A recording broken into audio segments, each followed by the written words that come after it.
Тәмәке төпчеге янгын сәбәпчесе булды. Кичә төнлә Яңа шәһәрнең 18-11 йортында янгын чыга.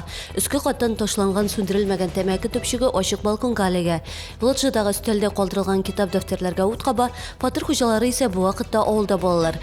Янгын турында коткаручыларга күршеләр хәбәр итә. Зыян күрүчеләр юк, ут фатирга үтеп керми, тиз арада аны сүндерәләр. Чаллыда хезмәт хаклары узган ел белән чагыштырганда 6%-ка кимегән. Бүгенге ул предприятиеләрдә уртача 26 мең сумнан артып китә. Бу хакта җитәкчеләрнең эшлекле дүшәмбе киңәшмәсендә хәбәр иттеләр. Акча күләме төрле тармакта төрлечә.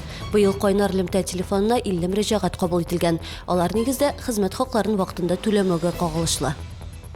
Хәл катлаулы, ләкин өметсез түгел. Чаллыдагы социаль-икътисади вазгыять турында җитәкчелек шулай дип белдерде. Беренче ярты еллык нәтиҗәләренә караганда төзелеш, автомобильләр сату кебек күп кенә тармакларда үсеш кимү күзәтелә.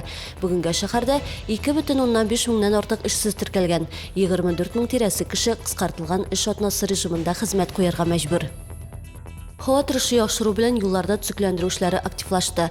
Дөрес юлчылар узган атнадагы яңгырларның графикка зыян китермәвен белдерде.